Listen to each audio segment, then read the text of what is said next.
안녕하세요. 예수의 이름으로 문안 안 드립니다. 본 CD는 버지니아 애난델에 위치한 메시아 장로교회 방송 선교부에서 한세영 목사님의 설교 내용을 선교용으로 제작한 것입니다. 설교를 들으시고 예수 그리스도에 대해 알기를 원하시거나 예수를 믿고 신앙생활 하시기를 원하시는 분은 교회 전화 703-941-4447로 연락해 주시면 성심성의껏 도와드리겠습니다. 할렐루야. 한 주간도 평안하셨습니까? 그러나 파리 테러 사건으로 인해서 불편한 마음들이 있으시죠. 어제 많은 사람들이 희생을 당했는데 하나님께서 그 파리 시민들을 위로해 주시기를 원합니다. 희생자들의 가족을 위로해 주시고 또 원수들을 불쌍히 여기시고 변화시켜 주시기를 간절히 소망합니다. 그리고 더 이상 이런 테러가 없기를 주님 앞에 두 손 모아 간절히 기도합니다. 그러므로 혹 여러분이 상한 심령으로 나왔다 할지라도 그 상한 심령을 주님 앞에 내려놓고 오직 주님만 바라보시며 주님으로부터 위로받고 주님으로부터 적절한 합당한 은혜를 받고 주님으로부터 다시 소망을 얻어서 일어나기를 사모하는 마음으로 말씀을 들으실 수 있기를 바랍니다. 상한 심령 주님 애면치 아니하시고 다 받아주실 줄로 믿습니다. 무너진 마음 다시 일으켜 세워주시기를 원합니다. 이제 다음 주일은 추수감사주일입니다. 그런데 우리가 이런 비참한 상황 가운데서 어떤 감사를 어떻게 드릴 수 있을까? 테러가 아니더라도 우리의 삶만 바라보더라도 감사하기가 결코 쉽지는 않은데, 경기가 좋아졌다고 금리를 인상하겠다고 하지만은, 그러나 우리 한인들 사이에서 아직까지는 그 수년 동안 지속되었던 불경기가 조금이라도 나아지는 것을 피부로 느끼지는 못하고 있는데, 그러므로 말미암아 여러 가지 어려움들도 있는데 우리는 과연 어떤 감사를 드려야 하는 것인가? 어떻게 감사를 드릴 수 있다는 말인가? 그러나 그렇다고 우리가 감사하지 말아야 할 이유는 또한 없는 것이죠, 엄밀히 따지면. 그러므로 사랑하는 성도 여러분, 이 시간 잠시 육신의 눈과 귀를 닫고 영의 눈과 귀를 열어서 정말로 주님의 여러분을 향한 그 음성을 들으심으로 진정 하나님 앞에 감사할 수 있는 이 감사의 마음이 회복되어지시기를 주의 이름으로 축원합니다. 감사는 인생을 늘 건강하게 만드는 가장 위대한 치료제요, 또 영양소요, 촉매자라고 할 수가 있습니다. 감사는 우리의 마음뿐 아니라 영혼도, 또 영혼뿐 아니라 육신도, 또 육신뿐 아니라 우리의 삶도 건강하게 만드는 그런 힘을 가지고 있음을 볼 수 있습니다. 칼리바와 넬슨이라는 사람이 7명으로 구성된 3개의 감사 그룹을 만들어서 매주 한 번씩 모여서 감사 훈련을 하게 하고 감사하는 삶에서 일어나는 일들을 간증하게 했는데 2달 후에 살펴보니까 정말로 놀라운 변화들이 일어났다는 것입니다. 딸과의 관계가 아주 불편했던 한 사람이 있었는데 그가 감사를 실천하면서 그 딸과의 불편했던 관계가 회복되어지고, 그래서 이제는 언제 그 딸과 그렇게 소원했느냐를 느낄 정도로 아주 가까운 사이가 되었다는 것이고요. 또 어떤 사람은 직장 생활에 염증을 가지고 그래서 항상 직장에 나가는 것이 너무나도 싫었는데 감사 훈련을 시작하면서 이제는 직장에 나가서 일할 수 있는 직장을 주심에 감사합니다. 또 일할 수 있는 동료를 주심에 감사합니다. 또 옆에 사람들에게도 감사합니다 라고 감사를 표현했더니 2달이 지났는데 정말 직장 생활에 신이 나고 즐거움을 얻게 되고 재미를 붙여서 이제는 능률도 더 오르고 또 인정도 받게 되고, 그래서 지금은 직장이 너무나도 가고 싶은 곳이 되었습니다 라는 간증을 했다는 것입니다. 여러분 어떻습니까? 감사하는 삶에는 분명히 변화의 역사가 일어나는 것이죠. 이뿐 아니라 항상 불안하고 뭔가에 쫓기는 삶을 살아온 사람들도 감사를 실천하면서 오히려 그 마음에 평강이 찾아오는 것을 느끼게 되고 기쁨이 회복되는 것을 체험했다고 하는데요. 그래서 이 칼리바와 넬슨이라는 사람이 내린 결론이 무엇이냐? 감사의 습관이라는 것은 분명 거기서 어떤 파동을 낸다는 것입니다. 어떤 파동, 어떤 에너지가 거기서부터 나오는데 그것은 정말로 인생을 변화시킬 수 있는 능력을 가진 에너지라는 것입니다. 그런 에너지가 감사에 있더라는 것입니다. 그래서 그는 한마디로 감사는 불행을 해독시키는 강력한 촉진제다라고 이렇게 정리를 했던 것을 볼 수가 있습니다. 감사에는 불행을 변화시키는 이런 촉진시키는 그런 능력이 있다는 것입니다. 그래서 여러분이 감사하지 못하는 상황이 발생했을 적에는 또 오히려 감사라는 것을 행함으로 인하여 감사 주사를 맞는 것처럼, 그래서 다시 인생을 행복하게 변화시키는 그런 체험을 할 수 있어야 한다는 것이죠. 그러므로 성경은 범사에 감사하라, 이것이 그리스도 예수 안에서 너희를 향하신 하나님의 뜻이니라 그랬어요. 범사에 감사하라. 그런데 이것이 그리스도 예수 안에서 너희를 향하신, 그러니까 하나님은 이것을 예수 믿는 사람들에게만 특별히 범사에 감사하라고 이렇게 말씀하셨다는 것입니다. 왜냐하면 이 감사에는 하나님이 감춰 놓으신 놀라운 변화의 능력이 있기 때문이라는 것입니다. 성도 여러분, 분명 여러분이 범사에 감사하는 삶을 산다면 그 감사가 여러분의 마음도 지켜주고 영혼도 지켜주고 삶도 지켜주고 변화시키고 이기게 하는 역사를 여러분의 삶에 가져다 주게 될 줄로 믿습니다. 지난 시간 삶의 성공에 있어서 가장 중요한 것은 뭐라고 했습니까? 삶의 자세라는 말씀을 드렸죠. 그러나 오늘 우리가 또 깨닫는 것은 뭡니까? 그 삶의 자세에는 본질적으로 무엇이 존재해야 하는가? 바로 감사가 존재해야 한다는 것을 덧붙여 생각해 볼 수가 있는 것입니다. 그래서 성 어거스틴은 이런 말을 했습니다. 고린도전서 13장 13절에 그런즉 믿음, 소망, 사랑 이 세 가지는 항상 있을 것인데 하였으나 한 가지 더 필요한 것이 있는데 그것은 감사이다. 감사이다. 무슨 말입니까? 여기 믿음, 소망, 사랑과 같은 것들은 신앙의 본질을 말하는 것이죠. 성도는 죽는 날까지 믿음으로 살고 소망으로 살고 사랑으로 살아가야 한다는 것입니다. 이 믿음, 소망, 사랑이 없으면 성도가 아니라는 것입니다. 그런데 여기에 하나가 더 있어야 되는데 그것이 뭐냐? 바로 감사라는 것입니다. 감사. 이것이 바로 성도로서 지켜주는 본질적인 요소라고 말씀하고 있는 것입니다. 성도 여러분, 여러분 안에 감사가 있으십니까? 잃어버린 감사라면 다시 회복할 수 있게 되기를 주의 이름으로 축원합니다. 샤머니즘과 비교해서, 아니 타 종교들과 비교해서 기독교가 두드러지게 다른 점이 있다면 그것은 뭐냐? 바로 기독교의 모든 신앙은 항상 감사와 깊은 관계를 맺고 있다는 것입니다. 샤머니즘에도 예배가 있고 기도가 있지요. 그러나 진정한 의미의 감사는 없는 것을 볼 수 있습니다. 그래서 그들은 감사할 수 있을 땐 감사하지만 그러나 감사할 수 없을 때는, 환경이 안 될 때는 감사하지 못하는 것을 볼 수가 있습니다. 이것이 그들의 한계입니다. 그러나 하나님을 믿는 성도들은 어떻습니까? 복을 받고 형통하는 순간에만 감사하는 것이 아니죠. 우리는 어려움을 당하고 시험과 고난을 당하는 순간에도 늘 감사하며 기뻐할 수 있는 줄로 믿습니다. 이것이 바로 우리 그리스도인이라는 것입니다. 그래서 빌립보서 4장 6절로 7절은 아무것도 염려하지 말고 다만 모든 일에 기도와 간구로 너희 구할 것을 감사함으로 하나님께 아뢰라. 그리하면 모든 지각에 뛰어난 하나님의 평강이 그리스도 예수 안에서 너희 마음과 생각을 지키시리라. 감사하면 하나님께서 우리를 지켜주실 줄로 믿습니다.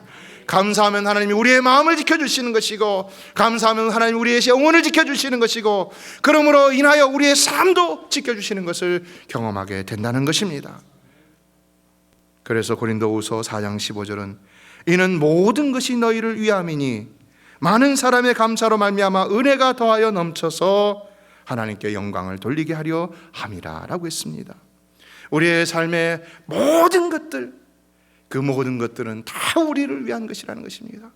좋은 일, 좋지 않은 일, 기쁜 일, 슬픈 일, 고통스러운 일, 모든 일들이 결국은 우리를 위함이니 그러므로 많은 사람들이 감사를 드림으로 더욱 은혜가 넘쳐서 하나님께 영광을 돌리게 하신다는 것입니다.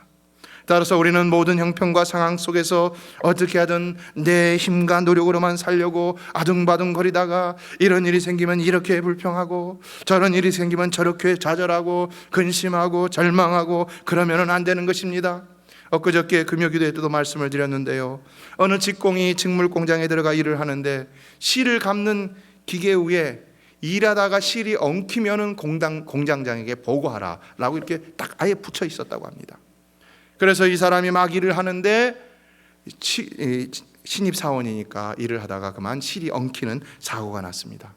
그런데 보고를 해야 되는데 보고를 하지 않고는 이 사람이 내가 내 노력으로 좀 풀어보겠다고 막 풀다가는 더 실이 엉켜버리는 더 큰 사고가 났다는 것입니다. 그래서 공장장에게 그제야 보고를 했더니 왜 나에게 보고하라고 그랬는데 보고하지 않았느냐라고 했다는 것입니다. 어떻습니까, 여러분? 우리 하나님도 뭐라고 말합니까? 우리 하나님 우리의 연약함을 모릅니까? 우리가 죄 지으며 살 것을 모르십니까? 그렇기 때문에 우리를 구원해 주신 것입니까? 물론 하나님이 우리의 원하시는 것은 의로움이라는 것을 우리는 다 알고 있지만, 그러나 우리의 현실이 하나님 앞에서 절대적으로만 의롭게 살 수 없다는 것은 하나님이 다 알고 구원하신 것입니다. 그러므로 하나님은 우리에게 뭐라고 말씀하시냐면, 너의 짐을 나 여호와께 맡기라, 나에게 맡기라. 어려운 일이 있으면 기도하라라는 것입니다. 구하라 주실 것이요, 찾으라 얻을 것이요, 문을 두드리라 열릴 것이라고 말씀하고 있다는 것입니다. 그러면서 우리는 어떻게 합니까? 하나님 앞에 그 문제를 가지고 나와 기도하고, 하나님 앞에 그 문제를 가지고 나와 회개하고 하기보다는 우리는 어떻게 합니까? 내 힘과 노력으로 그걸 어떻게든지 풀어보려고 하지만 결국은 어떻게 된다는 것입니까? 그 문제가 더 엉키고 설키고, 그래서 더 비참한 모습으로 하나님 앞에 결국은 전부여 의지 없어서 손들고 옵니다. 피폐한 모습으로 나아가게 되는 것을 경험하게 된다는 것이죠. 여러분, 여러분의 연약함을 하나님은 나무라지 않을 줄로 믿습니다. 하나님은 오직 그것을 하나님 앞으로 갖고 나오기를 원하시는 줄로 믿습니다. 우리의 모든 형편과 상황에는 분명한 하나님의 계획과 섭리가 있는 것입니다. 하나님은 반드시 모든 것이 합력하여 선을 이루게 하신다고 말씀하셨기 때문입니다. 그래서 우리는 무슨 일을 만나든지 하나님 앞에 도리어 감사함으로 그것을 하나님 앞에 가지고 나와 더 큰 은혜가 넘치도록 해야 되는 것이지, 그것 때문에 더 불평과 원망과 금신과 절망 가운데 더 큰 범죄를 저질러서는 안 되는 것입니다. 이에 오늘 본문은 말씀합니다. 같이 다시 한번 읽어보겠습니다. 시작. 감사로 제사를 드리는 자가 나를 영화롭게 하나니 그의 행위를 옳게 하는 자에게 내가 하나님의 구원을 보이리라. 사랑하는 성도 여러분, 고난 중에도 우리 하나님의 뜻은 오직 믿음으로 하나님께 감사를 드리는 일인 줄로 믿습니다. 그러면 하나님이 반드시 고난 중에 감사하는 우리에게 더 큰 은혜를 베풀어 주신다는 것입니다. 이에 본문을 살펴보면 먼저 감사로 제사를 드리는 자는 하반절에 행위를 옳게 하는 자라는 사실을 발견할 수가 있죠. 거꾸로 말한다면 과연 누가 하나님 앞에서 행위를 옳게 보이는 자인가? 그는 감사로 거룩한 산제사의 삶을 사는 자라는 것입니다. 그는 불평하는 자도 아니요, 그는 근심하고 낙심하는 자도 아니요, 그는 언제나 감사로 거룩한 산제사의 삶을 사는 자, 그가 하나님 앞에서 행위를 옳게 보이는 일이라는 것입니다. 그래서 우리가 기쁜 일이 있어도 감사해야 되지만 슬픈 일이 있어도 감사해야 되는 것이고, 굳은 일이 있어도 감사해야 되는 것이고, 절망스러운 일이 있어도 감사해야 되는 것이고, 험한 일, 정말로 악한 일이 있어도 하나님 앞에 감사해야 되는 것이고, 그러면 그게 하나님 앞에서 옳은 행위가 되어 거룩한 산제사로 하나님께 영광을 돌리게 됨을 알아야 한다는 것입니다. 그러면 하나님이 반드시 그에게 하나님의 구원을 보이신다고 약속하고 있다는 것입니다. 우리가 기억해야 할 것은요, 하나님 앞에서 행하는 신앙생활에서 감사가 빠진다면요, 그러면요 실속 없는 삶입니다. 안고 없는 찐빵이 되는 것이고요, 오아시스 없는 사막이 되는 것입니다. 여러분, 그렇게 되면은 우리 삶이 어떻게 되겠습니까? 전혀 소망이 없는 것이고요, 우리가 무엇을 하더라도 다 헛되게 하는 것입니다. 여러분이 기도를 많이 하고, 여러분이 헌금을 많이 드리고, 여러분이 모든 수고를 다하여도 감사가 없다면은요 아무것도 아니라는 것입니다. 이것이 본질적인 것이기 때문에 그렇죠. 이에 믿음도 소망도 사랑도 마찬가지인 것이죠. 어느 병실에 가면은 이런 시가 걸려 있다고 합니다. 주님, 때때로 병들게 하심을 감사합니다. 인간의 약함을 깨닫게 해주시기 때문입니다. 가끔 고독의 수렁에 내던져 주심도 감사합니다. 그것은 주님과 가까워지는 기회입니다. 일이 계획대로 안 되게 틀어주심도 감사합니다. 그래서 나의 교만을 반성할 수 있습니다. 아들, 딸이 걱정거리가 되게 하시고 부모와 동기가 짐으로 여겨질 때도 있게 하심을 감사합니다. 그래서 인간된 보람을 깨닫기 때문입니다. 먹고 사는데 힘겹게 하심을 감사합니다. 눈물로써 빵을 먹는 심정을 이해할 수 있기 때문입니다. 불의와 허위가 득세하는 시대에 태어난 것도 감사합니다. 하나님의 의가 분명히 드러나기 때문입니다. 땀과 고난의 잔을 맛보게 하심을 감사합니다. 그래서 주님의 사랑을 깨닫기 때문입니다. 주님, 감사할 수 있는 마음을 주심을 감사합니다. 아멘. 할렐루야. 우리에게 참으로 많은 것들을 뒤돌아보게 하고 또 많은 것들을 생각하게 하는 그런 귀한 시라고 할 수 있죠. 그러나 과연 우리가 이렇게 감사하며 산다면 우리 모든 상황 가운데 감사하지 못할 상황이 있을까? 없는 것이죠. 그러나 그러므로 우리는 모든 상황에서 감사해야 한다는 것이고, 그리할 때 오늘 본문에서는 하나님이 과연 영광을 받으시고 우리에게 더 큰 은혜를 내려주신다는 것입니다. 감사할 때 기적이 일어나고 감사할 때 응답이 된다는 설교를 듣는 어느 여집사님이 집에 가서 한숨을 푹푹 내쉬고 있었습니다. 그것은 그녀의 남편이 매일같이 술에 만취돼서 밤늦게 집에 돌아오는 술고래였기 때문입니다. 그래서 그날도 술에 취한 남편이 인사불성이 돼서 집 앞에 쓰러졌는데 그 남편을 힘들게 끌어다가 겨우 방에 눕혀놨더니 그 꼴을 보니까 자신의 신세가 너무나도 처량하기만 해서 하나님 앞에 신세 타령을 했다는 것입니다. 하나님, 나는 왜 이런 남자와 결혼해서 이 고생을 해야 합니까? 어떤 남편들은 그렇게 또 말하겠죠. 하나님, 나는 왜 이런 여자와 결혼해서 이 고생을 해야 합니까? 그러면서 훌쩍훌쩍 울었습니다. 그런데 그러는 중에 이상하게도 감사 기도를 해야 응답이 온다라는 이 목사님의 설교가 떠올랐다는 것입니다. 그래서 눈물을 멈추고는 감사의 조건을 찾아보려고 애를 써봤더니 이상하게도 무엇 하나 감사 조건을 찾아볼 수가 없었다는 것입니다. 그래서 그가 그냥 이렇게 기도를 했다는 것입니다. 하나님, 감사 조건 없는 것을 감사드립니다. 감사 조건 없는 것을 감사드립니다. 어떻습니까, 여러분? 어쨌든지 간에 감사를 했으니까 하나님이 기특하게 보시겠죠. 그러나 그래도 아쉬워 갖고 계속해서 감사 조건을 찾아봤더니 정말로 감사할 만한 일이 생기더라는 것입니다. 옆에서 코를 골며 자는 남편을 쳐다보니까 그래도 과부보다는 낫고 언젠가는 좋은 남편이 될 가능성이 있다고 생각하니까 감사하고, 또 저토록 술에 취해서도 다른 데 안 가고 꼭 집에 와서 찾아오니까는 감사하고, 토요일은 술을 더 많이 마셔서 주일날 다른 곳에 가지 않고 집을 지켜주니 감사하고, 주일날 계속 잠을 자니 교회에 나오는데 불편하지 않아서 감사하고, 그러다 보니까 이 부인은 계속해서 기쁨으로 감사를 하게 되었다는 것입니다. 그런데 남편이 잠을 자다가 그만 깨버린 것입니다. 그래갖고는 이 아내를 보니까 계속해서 기도를 하는데 희죽희죽 웃으면서 기도를 하거든요. 그래서 아내에게 당신 왜 한밤중에 잠 안 자고 미친 사람처럼 희죽희죽 웃고 있어?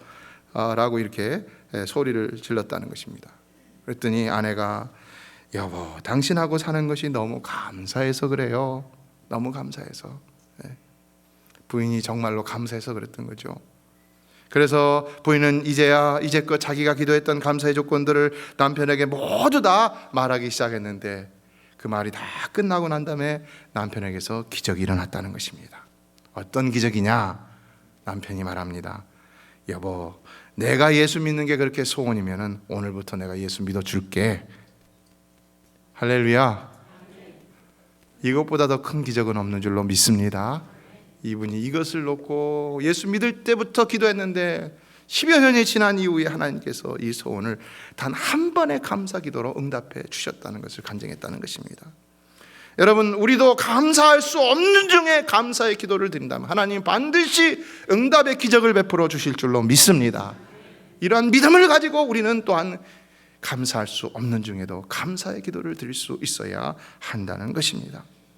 그래서 본문 22절을 보면은 말합니다. 읽어볼까요? 시작. 하나님을 잊어버린 너희여, 이제 이를 생각하라. 그렇지 아니하면 내가 너희를 찢으리니 건질 자 없으리라. 누가 하나님을 잊어버린 자라는 것일까요? 누가요? 누가라는 것입니까? 이 23절을 갖다가 22절에다가 대입을 시켜본다면요, 어떤 사람이라는 것을 알 수 있습니까? 그런 것, 하나님께 감사하지 않으며 살아가는 자라는 것을 알 수가 있는 것이죠. 감사로 제사치 않는 자라는 것을 알 수가 있는 것이죠. 이처럼 하나님을 잊은 삶은 감사가 없는 삶이요, 그러나 그러면 하나님은 그를 찢으실지언정 그를 아직은 구원하지 않으신다는 것입니다. 그러므로 신자의 삶의 고난이 멈추지 않는 까닭은 감사가 없기 때문인 것이고, 감사가 없는 까닭은 여기 성경이 말하기를 하나님을 잊어버렸기 때문이라고 말씀하고 있다는 것입니다. 여기에 우리가 심각하게 생각해 봐야 할 말씀은 22절 하반절에 하나님께서는 자기 백성에게 내가 너희를 찢으리니 라고 하실 정도로 정말로 감사를 잊고 감사하지 않고 살아가는 자들에 대해 너무나도 답답한 심정을 가지고 계시다는 사실입니다. 뒤에 이어지는 말씀은 건질 자 없으리라 라고 했는데, 이것은 무엇을 표현하고 있는 것입니까? 인생의 구원자는 오직 하나님밖에 없다는 것입니다. 인생의 문제 해결자는 오직 하나님밖에 없다는 것입니다. 그런데 왜 나에게 나오지 않느냐는 것입니다. 그런데 왜 나와 관계하지 않느냐는 것입니다. 왜 나에게 소망을 두지 않느냐는 것입니다. 왜 나만 믿지 않느냐는 것입니다. 왜 나만 믿지 않느냐는 것입니다. 우리가 이사야 43장을 공부하면서도 하나님이 내가 너희를 구원하겠다고 그렇게 말씀하시는데도 이스라엘이 안 믿으니까 제발 좀 믿으라고 하셨던 것을 볼 수 있었죠.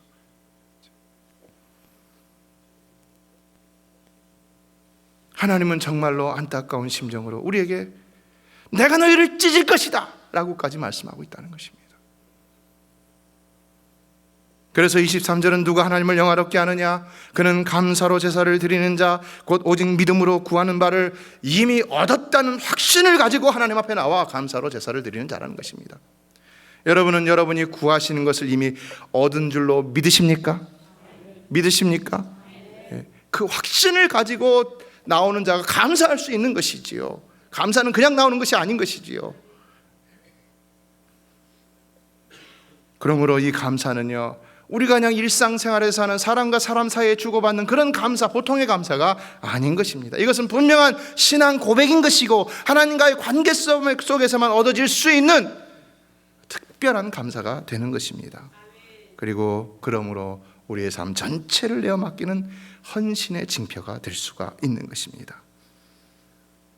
기억하십시오. 이제 하나님의 은혜로 구원함을 얻은 우리는 더 이상 우리가 해내야 할 공로는 아무것도 없다는 사실입니다. 왜 그렇습니까? 하나님께서 이미 십자가에서 하나님의 사랑하는 외아들 예수 그리스도로 말미암아 희생케 하심으로 우리가 성취해야 할 그 온전함을 친히 성취하셨기 때문인 것이죠. 믿으십니까? 하나님이 여러분이 구원을 얻기 위해 더 이상 해야 할 것을 요구하는 법은 없다는 것입니다. 여러분이 극악한 죄인이라 할지라도 예수 믿기만 하면은 하나님이 더 이상 여러분에게 원하시는 것이 없다는 것입니다. 하나님은 내가 다 이루었다. 예수님도 그랬잖아요. 다 이루었다 그러셨잖아요. 예, 우리는 어떻게 해야 되느냐? 이제는 감사로 예배하며 살아갈 수 있어야 한다는 것입니다. 감사로.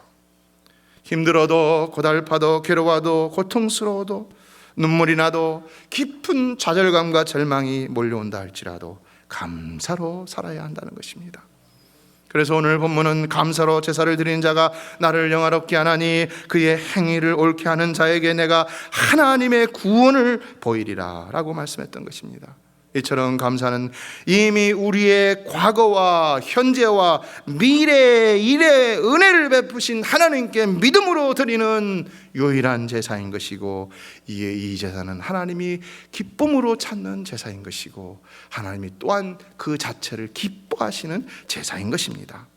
따라서 성도의 삶은 늘 감사로서 예배하는 삶을 살게 될 때 진정 하나님께서 가만 놔두지 아니하시고 구원의 여러 가지 놀라운 기적들을 베풀어 주시는 것을 체험할 수밖에 없게 되는 것입니다. 그래서 여기 감사라는 말을 또한 우리가 찬양이라는 말로 대체할 수가 있습니다. 그렇기 때문에 히브리서 13장 15절을 보면 이렇게 말씀합니다. 같이 읽어볼까요? 시작. 그러므로 우리는 예수로 말미암아 항상 찬송의 제사를 하나님께 드리자. 이는 그 이름을 증언하는 입술의 열매니라. 개역 성경에는 찬미의 제사를 드리자 그랬죠. 근데 여기 그러므로는 뭡니까? 예수님이 이미 십자가에서 우리의 모든 이루어야 할 것들을 다 이루어 주셨기 때문에, 그러므로 이제 우리는 어떻게 해야 되느냐? 그 예수로 말미암아 항상 감사의 예배를 드리는 겁니다. 찬송의 예배를 드리는 것입니다. 이것이 바로 그 이름을 증언하는 입술의 열매라는 것입니다. 이제 예수로 말미암아 우리는 항상 모든 일에 감사하며 찬송하는 삶을 살아야 한다는 것이고, 그러면 오늘 본문은 반드시 우리 삶의 모든 면에 있어서 구원의 기적들을 체험케 하신다는 것입니다. 미국의 심리학자들이요, 오랜 연구 끝에 이 감사라는 것에 대해서 과학적인 실험을 했다고 합니다. 감사를 하면 도대체 어떤 변화가 있길래, 신체적으로 어떤 변화가 있길래 사람들이 그렇게 변하는 것인가? 그래갖고 연구를 했더니 이 감사를 하는 것은요, 우리의 뇌가 리셋 버튼을 누르는 것과 같은 효과를 가져온다고 합니다. 그러니까 우리 뇌가 리셋 버튼을 누르면 어떤 효과를 가져올까요? 그 뇌가 받던 스트레스가 사라지는 역사가 일어나고요, 평온을 되찾고 행복하게 되는 그런 효과가 생긴다는 것입니다. 감사를 하면요, 놀랍게요.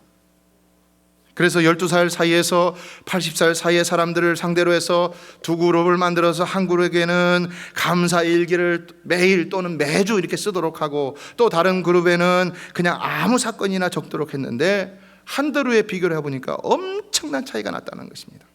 감사 일기를 쓴 사람들의 대부분은 우리가 짐작할 수 있듯이 행복지수가 높게 나타났고, 수면이나 일이나 운동 등에서 더 좋은 성과를 냈는데, 생리학적으로도 보니까 이들이 그저 감사했을 뿐인데 뇌를 보니까는 뇌의 화학적인 구조가 바뀌고 호르몬이 막 변화되는 이런 일들이 막 액티브하게 일어난, 활성화되는 이런 일들이, 그래갖고 신경 전달 물질이 바뀌어지는 이 도파민이 막 생성되고 이런 일들이 있다라는 것입니다. 어떻습니까, 여러분? 지난 주일에 행복은 마음 먹기 나름이라고 그랬죠. 또 오늘 그러나 주시는 교훈은 뭡니까? 행복은 감사하는 자에게 주시는 하나님의 일반 은총이라는 것을 깨달을 수가 있는 것입니다. 일반 은총은 어떤 것입니까? 예수 안 믿는 사람에게도 주는 은총인 것이죠. 그래서 예수 안 믿는 사람도 감사하면 감사의 효과를 볼 수가 있는 것입니다. 그러나 여러분, 우리는 어떤 감사를 드려야 하겠습니까? 어떤 감사요? 성도 여러분, 우리는 특별한 은혜를 받은 자로서 특별한 감사를 하나님 앞에 드릴 수 있어야 할 줄로 믿습니다. 우리에게는 결코 잊을 수도 없고 또한 잊어서도 안 되는, 우리 믿는 자들만이 누리는 특별한 은혜가 있는 것이죠. 과거에도 있었지만 현재도 있고 앞으로도 있다는 것입니다. 하나님은 모든 사람에게 은혜를 베풀지만 그러나 여러분에게 특별한 은혜를 베푸시는 분이시라는 것입니다. 이에 우리도 특별히 하나님 앞에 감사하는 일이 필요하다는 것입니다. 바로 나 같은 죄인을 억만장에서 구원하시기 위해서 자신의 사랑하는 외아들 예수 그리스도를 십자가에 못 박아 죽이시기까지 나를 사랑하신 그것이 특별한 은혜인 것이죠. 그 구원의 은혜가. 그 은혜는 자격이 없는 우리에게서는 그 은혜를 받을 만한 아무런 이유도 찾아볼 수가 없습니다. 우리의 성격이 좋아서요, 우리의 과거에 흠집이 없어서요, 우리가 공부를 더 많이 해서요, 우리 가진 재능이 뛰어나다고 하나님이 우리에게 이런 특별한 은혜를 주셨겠습니까? 우리도 다 따지고 보면 부족한 사람들입니다. 다 따지고 보면 허물이 많고 연약한 사람들입니다. 우리에게서는 아무도 이 은혜를 받을 만한 자격을 찾아볼 수가 없다는 것입니다. 그럼에도 하나님은 무조건적으로 그의 택하신 자들을 부르셔서 이런 놀라운 은혜를 주셨다는 것입니다. 그리고 이런 놀라운 은혜가 지금도 강물처럼 계속해서 끊임없이 흐르게 하고 있다는 것입니다. 믿으십니까? 체험하십니까? 확신하십니까? 이것을 확신할 수 있어야 되는 것입니다. 이런 사람이 감사할 수 있는 것입니다. 저는 날마다 깨닫습니다. 그렇기 때문에 하나님은 우리를 이렇게 깨닫게도 하시고 저렇게 깨닫게도 하시고 이렇게 가르치기도 하시고 저렇게 가르치기도 하시고, 그러나 언제나 여러 가지 모양으로 그 중에서 우리에게 은혜를 베푸셔서 지금도 오직 내 뜻이 아니라 오직 그분의 더 놀랍고 원대한 뜻을 이루어가고 계신다는 사실입니다. 그러므로 내 뜻이 이루어지지 않을 때 우리는 실망할 수 있지만 실망할 필요가 없다는 것입니다. 왜냐하면 내 뜻이 이루어지지 않을 때는 반드시 내 뜻보다 더 위대하고 더 완벽한 하나님의 뜻이 이루어지고 있기 때문이라는 것입니다. 예, 우리가 그리스도의 장성한 분량에 충만한 데까지 이뤄야 하는 것은 맞는 사실이지만은, 그럼에도 우리는 어떻습니까? 그렇게 되기는 쉽지 않다는 조바심과 두려움 가운데 살아가는 현실이 있는 것이지요. 그러나 그럼에도 우리에게 위로와 평안이 되는 것은 어제 나 같은 죄인을 아직 죄인 되었을 때 구원하신 그 하나님은 오늘도 나 같은 죄인을 구원하고 계시고 내일도 나 같은 죄인을 구원하실 것이라는 이 엄청난 믿음이 감히 우리에게 있다는 사실입니다. 이런 믿음이 있으십니까?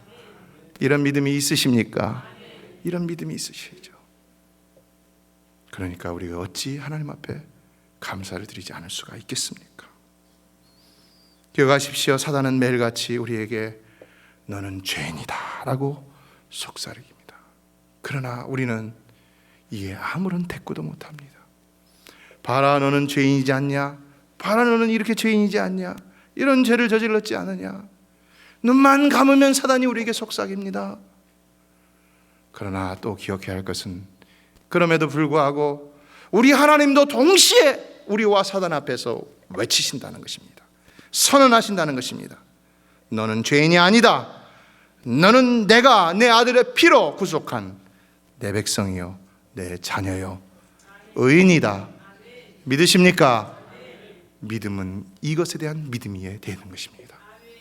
이 믿음을 다 소유하시기를 주의 이름으로 축복합니다. 하나님은요, 우리의 연약함을 모르시고 우리를 택하시고 구원하신 것이 아닙니다. 그러므로 우리가 아직도 여전히 연약하고 부족할지라도 하나님 반드시 그런 우리를 구원의 소망에 이르게 하시는 것을 우리는 기억해야 합니다. 어느 날 한 사람이 랍비에게 불평을 합니다. 선생님, 삶이 너무 힘듭니다. 방 하나에 9명이 살고 있으니까요. 힘듭니까? 안 힘듭니까? 힘들죠. 선생님, 제가 이 상황에서 어떻게 하겠습니까? 그러자 랍비가 대답합니다. 그렇다면 염소 한 마리를 방 안에 들여놔 보십시오. 이게 무슨 뚱땅지 같은 소리입니까? 뜬금없는 소리죠. 그래서 이 사람이 고개를 갸우뚱거렸더니 랍비가 또 말합니다. 내가 말한 대로 하고 일주일 후에 오십시오. 그래서 이 사람이 하는 수 없이 일주일 동안 그렇게 하고 랍비에게 왔는데 어떻게 됐을까요? 전보다 더 정신이 나가고는 해롱해롱하면서 왔다는 것입니다. 선생님, 도저히 참을 수가 없습니다. 염소가 너무 지저분합니다.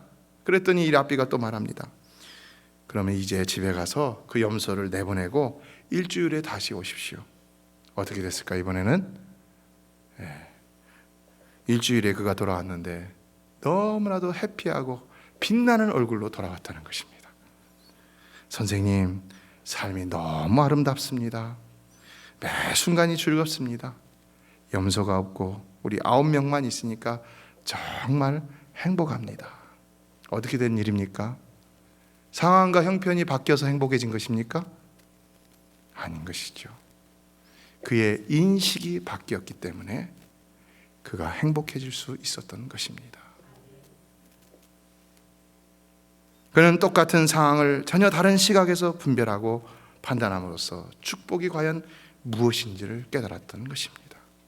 오늘 우리도 우리의 형편과 상황을 다른 인식으로 한번 바라다 볼 수 있게 되기를 간절히 소망합니다. 여러분의 삶이 힘들다고만 생각하십니까? 저도 그럴 때가 있었어요. 힘들다고만 생각할 때가 있었어요. 그런데 돌아보니까 그렇지 않더라는 것입니다. 감사치 못하는 것은요, 우리 마음에 병이 있다는 증거입니다. 병이 있다는 증거입니다. 더 정확히 말한다면 영혼의 병입니다. 영혼의 눈병입니다. 그래서 우리가 영의 눈으로 바라보지 못하고 영의 눈이 병이 걸렸으니까 육의 눈으로만 바라보게 되니까 감사할 수 없다는 것입니다. 성도 여러분, 먼저 여러분 마음에 병이 있나 없나를 점검하시고 마음에 병이 있다면 주님 앞에 내려놓으심으로 다 치유함을 받게 되시기를 예수의 이름으로 축원합니다. 영혼에 눈병이 걸렸다면 성령이 치료하셔서 다시 육의 눈을 감고 영의 눈을 떠서 하나님의 계획과 섭리를 바라다 보실 수 있게 되기를 소망합니다. 그래서 다시 마음으로 감사하고 입술로 감사하고 우리의 모든 것으로 하나님 앞에 감사함으로, 그래서 그것이 예배가 되는 삶이 되어서 하나님을 더 영화롭게 하고 그 삶 속에서 하나님이 항상 우리에게 구원의 놀라운 역사를 보여주시는 그런 체험을 하며 더 크게 하나님께 영광을 돌리는 참으로 더 복되고 차원이 다른 성도의 삶을 살아가는 여러분의 남은 여생이 되시기를 주님의 이름으로 축원합니다. 메시아 장로교회는 아난데일 236 리틀 리버 턴파이크 선상에 있으며 디자인 안경과 알라딘 서점 옆에 있습니다. 주소는 4313번 마크햄 스트리트, 애난데일, 버지니아 22003입니다. 성경은 주 예수를 믿어라. 그리하면 너와 내 집이 구원을 얻으리라 하셨습니다. 이 CD를 들으시는 분께서 예수를 믿지 않으셨다면 꼭 예수를 믿고 죄악된 세상에서 구원을 받을 수 있도록 기도하겠습니다.